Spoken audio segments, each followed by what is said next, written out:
Glória a Deus. Queridos irmãos, peço a todos os irmãos para que nós abramos no Salmo 84, que foi a leitura introdutória nesta noite, aonde nós faremos uma meditação e extrairemos uma reflexão da palavra do Senhor nosso Deus. Diz o texto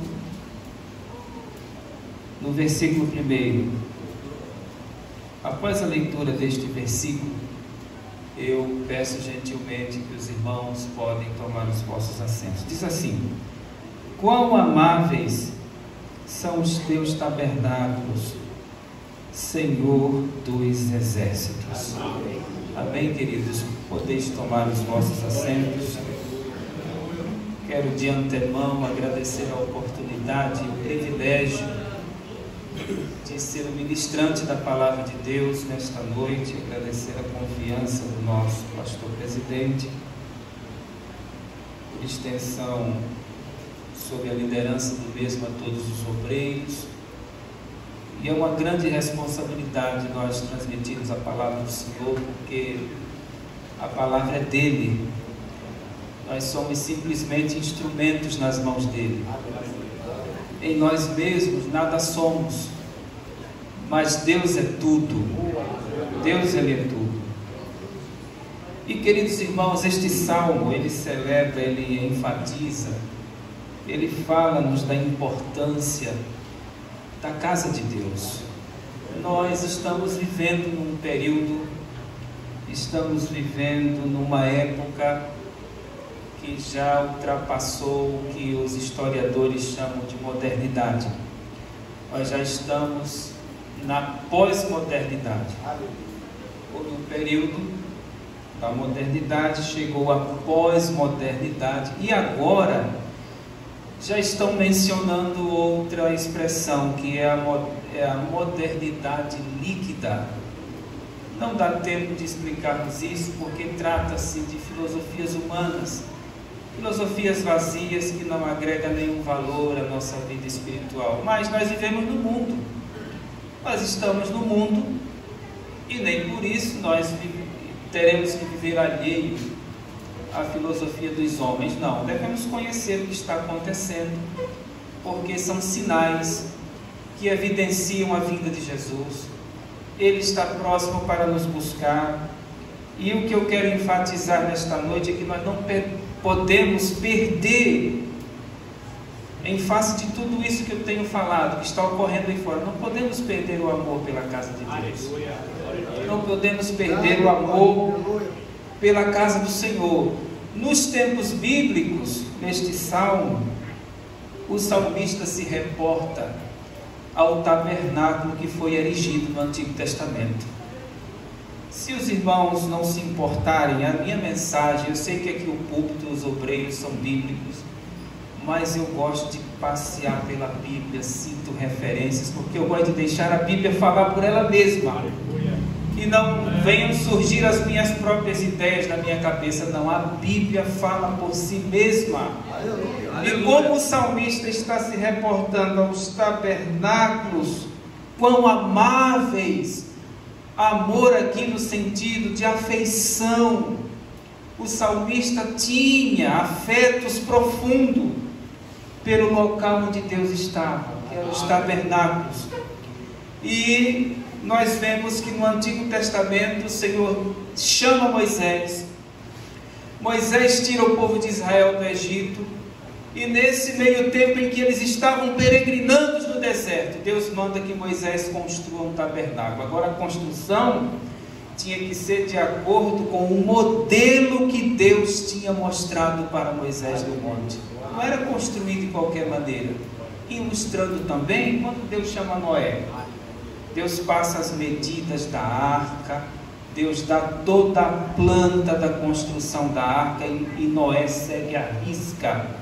Noé obedece de igual modo Deus fez com Moisés.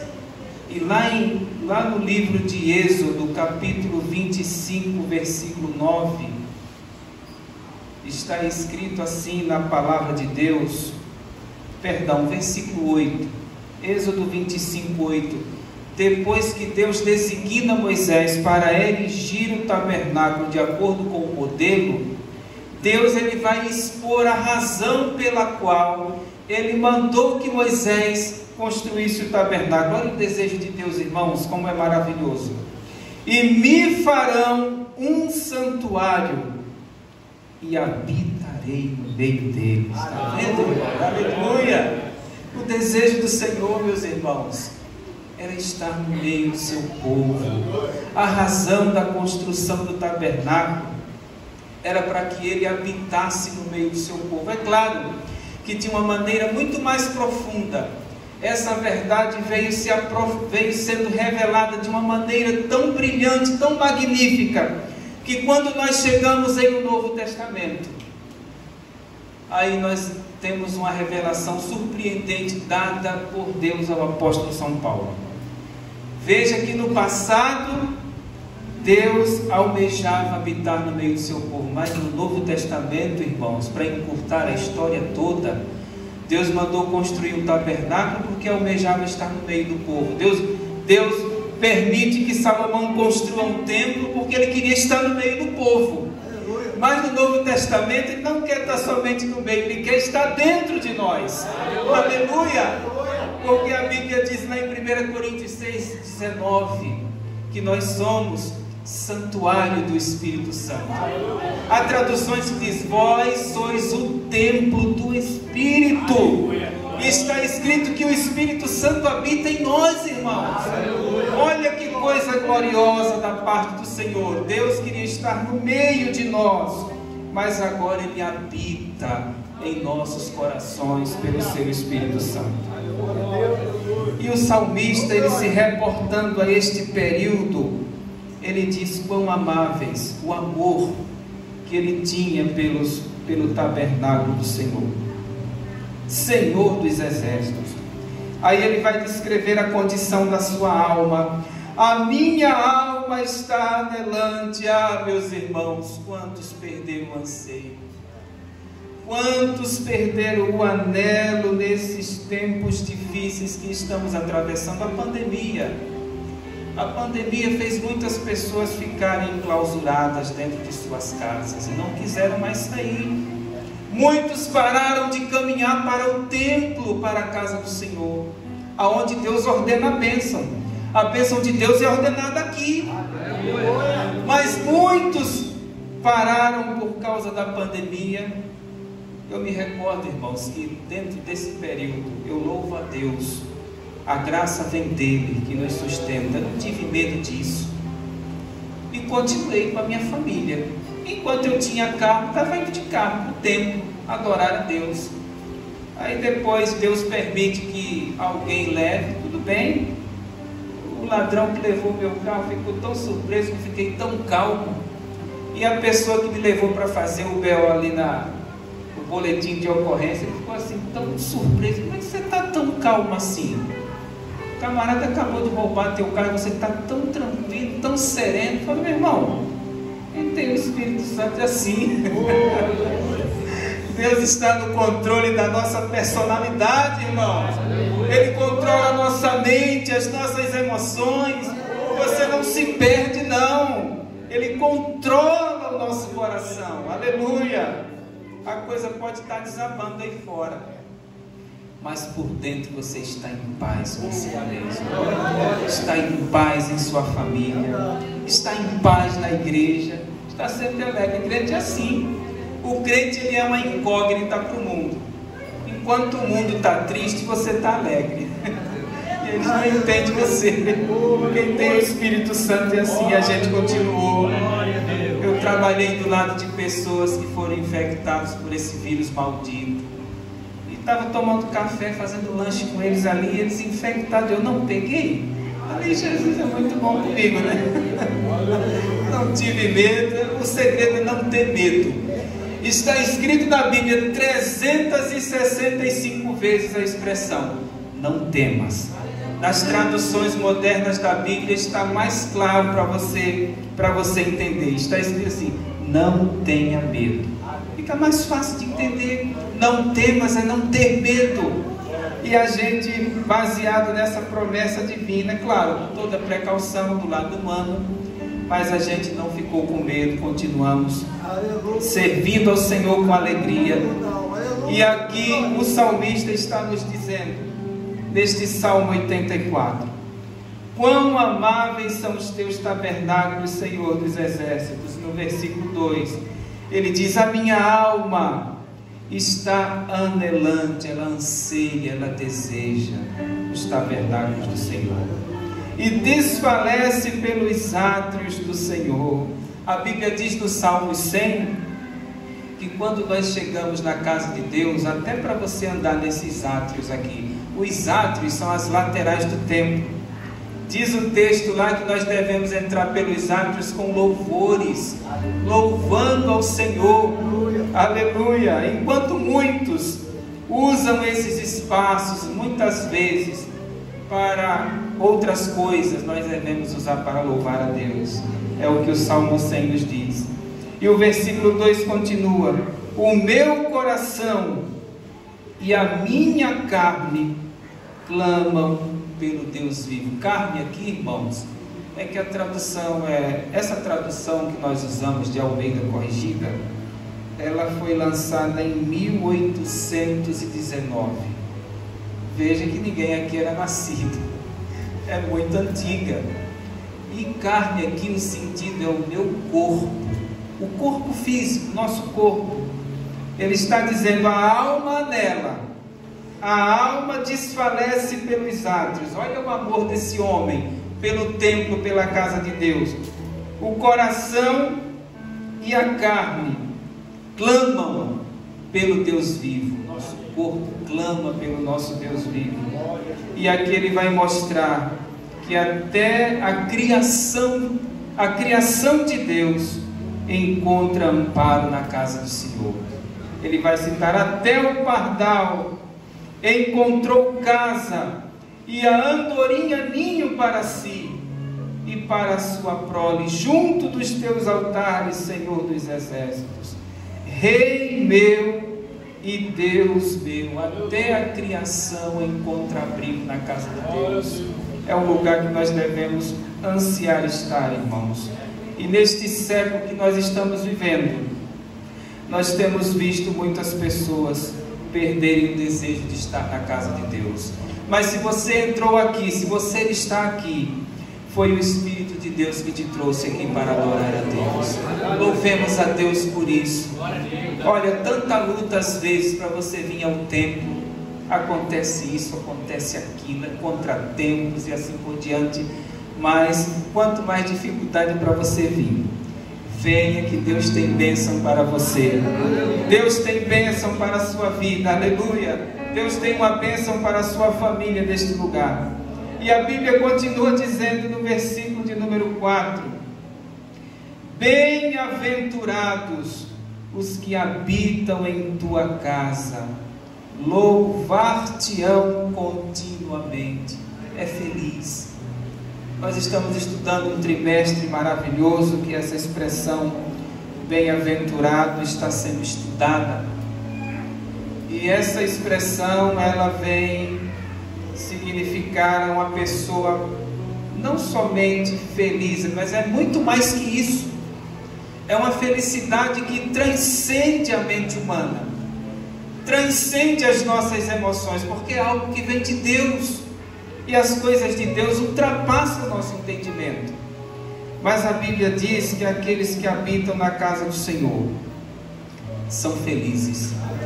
Quer adquirir a verdadeira alegria, a verdadeira felicidade? Anseie, ame, habitemos nesta casa que é a casa de Deus, porque nós haveremos de louvá-lo continuamente. E aí o salmista continua no versículo 5: bem-aventurado o homem cuja força está em ti, em cujo coração estão os caminhos aplanados. Nele nós vivemos, nos movemos e existimos. É Ele o sustentador da nossa vida. E o salmista, quando ele cita este versículo deste salmo, ele está dizendo o seguinte: Bem-aventurado o homem cuja força está em ti. Nós não somos autossuficientes. Nós não temos forças que vêm de nós mesmos. A força vem do Senhor. Nele nós vivemos, nele nós nos movemos, nele nós existimos e sem Ele nada somos. Por isso que a nossa força está no Senhor. Aleluia! E Ele ainda diz: em cujo coração estão os caminhos aplanados. Caminhos aplanados. Por implicação, o sentido é retidão. Retidão do coração. Coração reto. É o termo que nós estamos estudando na escola dominical. Os irmãos se recordam, quem é bom leitor da Bíblia aqui, que nos capítulos 5 a 7 de Mateus, aparece 3 vezes a palavra justiça. 3 vezes.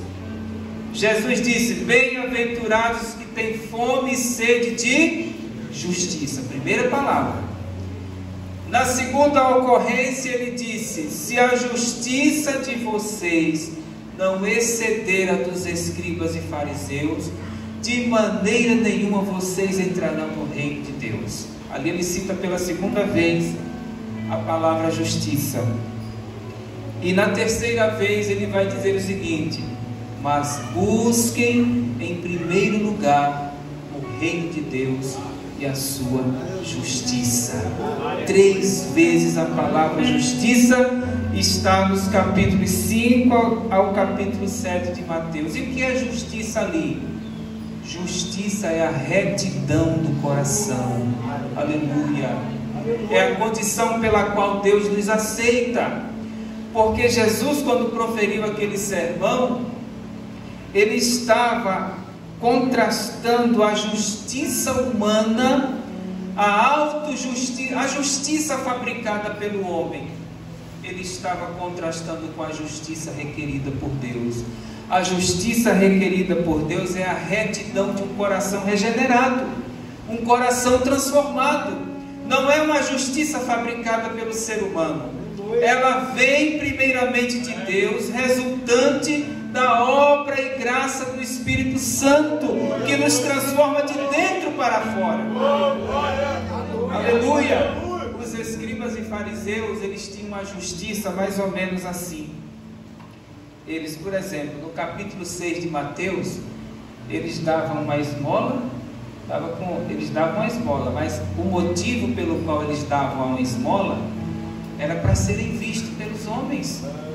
Ali está a motivação. Não era retidão do coração, era a justiça deles. Se eles faziam qualquer outra coisa, era para serem vistos, notados pelos homens. Mas a justiça do reino não. A justiça do reino é a condição que Deus espera de nós. Tem que vir de um coração regenerado, tem que nascer de novo. E os caminhos aplanados neste salmo fala da retidão do nosso coração. O salmista já está predizendo que a força dele está no Senhor. E ele diz aqui no versículo de número 6, aleluia, perdão, versículo 5: em cujo coração estão os caminhos aplanados, caminhos planos, que por implicação significa retidão do coração, coração reto diante de Deus, aleluia, o qual passando pelo vale de Baca, faz dele uma fonte, a chuva também enche os tanques, vão indo de força em força, cada um deles em Sião aparece perante Deus. Senhor dos exércitos, escuta a minha oração, inclina os ouvidos, ó Deus de Jacó. Olha, ó Deus, escudo nosso, e contempla o rosto do seu ungido, porque vale mais um dia nos teus átrios do que em outra parte 1000. Preferiria estar à porta da casa do meu Deus, a habitar nas tendas da impiedade. Aqui ele está ressaltando que em meio às circunstâncias da vida, que eu e você, nós atravessamos, ele cita aqui o vale de Baca. Embora não dá para que nós expliquemos isso para os irmãos, mas o Vale de Baca tem suas lições espirituais para a nossa vida. Mas ele fala aqui, no versículo de número, aleluia, glória seja a Deus, versículo 6, o qual passando pelo Vale de Baca faz dele uma fonte. E é interessante que as lições espirituais desse vale, quando nós estudamos esse ponto na palavra de Deus, nós aprendemos muitas lições espirituais. Isso fala-nos de circunstâncias difíceis da nossa vida. O crente, ele atravessa circunstâncias difíceis, e eu não sei a área pela qual você está atravessando alguma circunstância difícil. Talvez você esteja atravessando em figura esse Vale de Baca, mas quando você passa por ele, a Bíblia diz que nós fazemos dele uma fonte. Pode não ter fonte nenhuma lá, pode ser um lugar estéril, um lugar que não produz nada, mas quando nós passamos por esse lugar, deixamos uma fonte ali, fazemos dele uma fonte, porque a bênção de Deus está conosco, irmãos.